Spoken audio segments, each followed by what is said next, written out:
Assalamualaikum warahmatullahi wabarakatuh. Perkenalkan, nama saya Fitri Muji Lestari, NIM B300 1834. Oke, di sini saya akan menjelaskan tentang ekowisata menuju pembangunan berkelanjutan.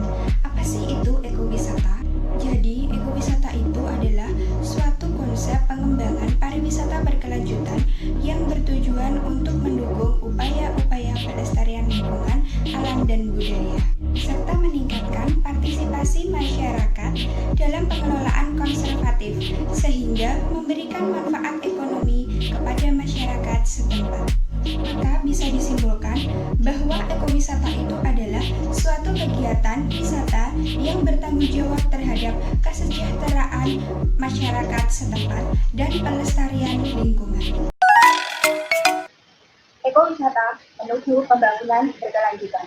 Terdapat grafik nilai tambah Simpson Diversity Index atau SDI.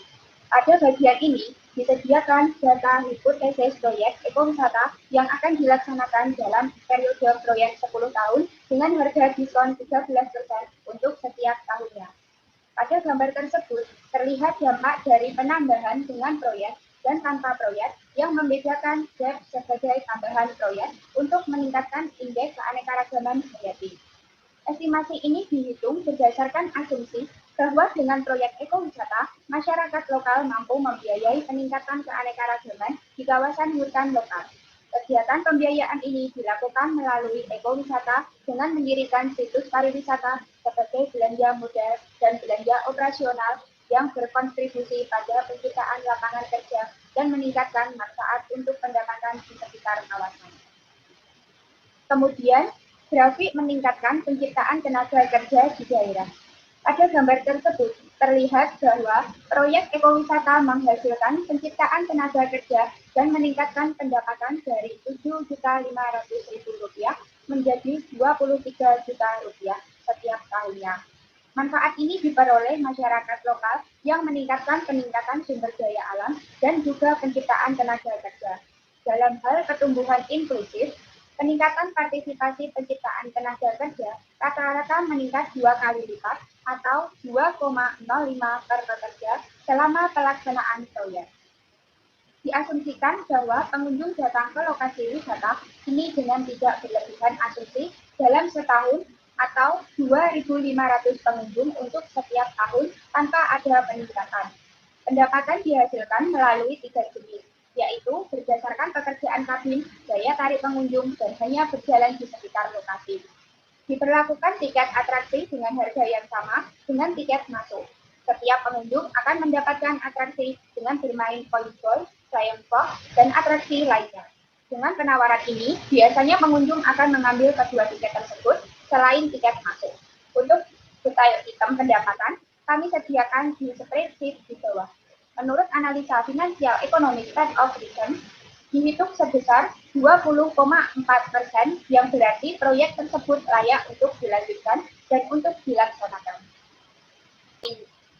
Selanjutnya, opini. Menurut pendapat saya, untuk mencapai pariwisata berkelanjutan, kegiatan pariwisata harus berorientasi pada alam, seperti ekowisata dan pariwisata berbasis alam.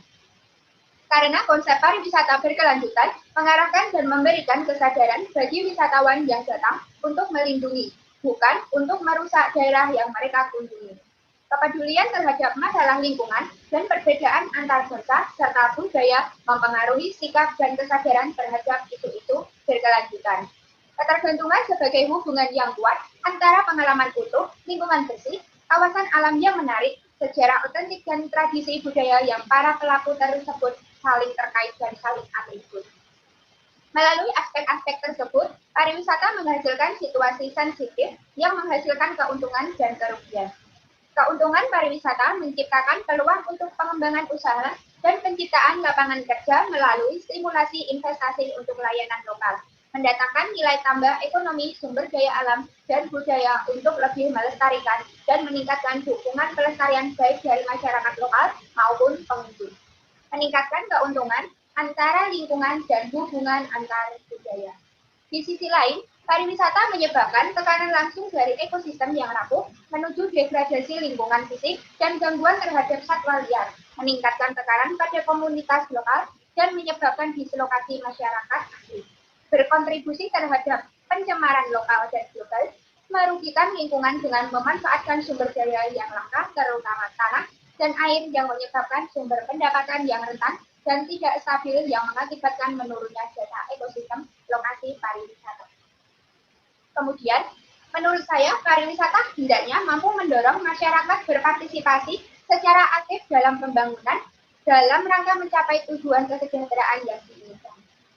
Konsep pengembangan wisata ekologi yang melibatkan atau mendasarkan kepada peran serta masyarakat yang tinggal di daerah-daerah yang menjadi objek dan daya tarik wisata ekologi untuk mengelola jasa pelayanan bagi wisatawan.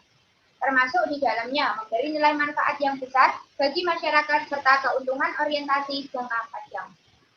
Untuk mencapai pariwisata berkelanjutan, kita juga harus menentukan faktor-faktor seperti pemanfaatan sumber daya lingkungan secara optimal, penghormatan terhadap keaslian sosial budaya masyarakat asli dan lokal untuk melestarikan warisan budaya dan nilai tradisionalnya dengan meningkatkan persatuan antar budaya, pemahaman dan toleransi, memastikan bahwa proyek ekowisata layak, operasi ekonomi jangka panjang, menghasilkan manfaat dan pertumbuhan yang inklusif, pendapatan yang stabil, dan penciptaan lapangan kerja.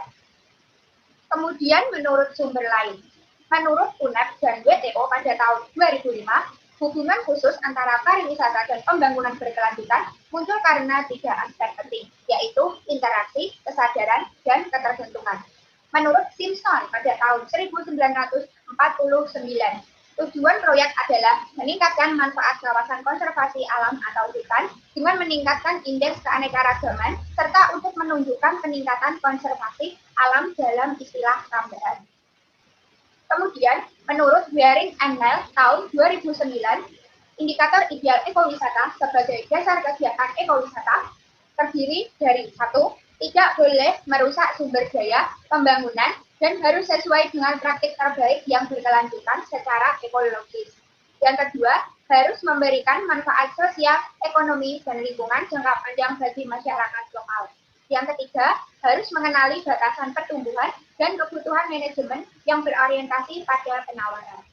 Cukup sekian presentasi mengenai ekowisata menuju pembangunan berkelanjutan. Semoga dengan presentasi ini dapat menambah wawasan kita. Mohon maaf jika ada kesalahan kata. Saya Fitri Muji Lestari dari kelas A. Wassalamualaikum warahmatullahi wabarakatuh.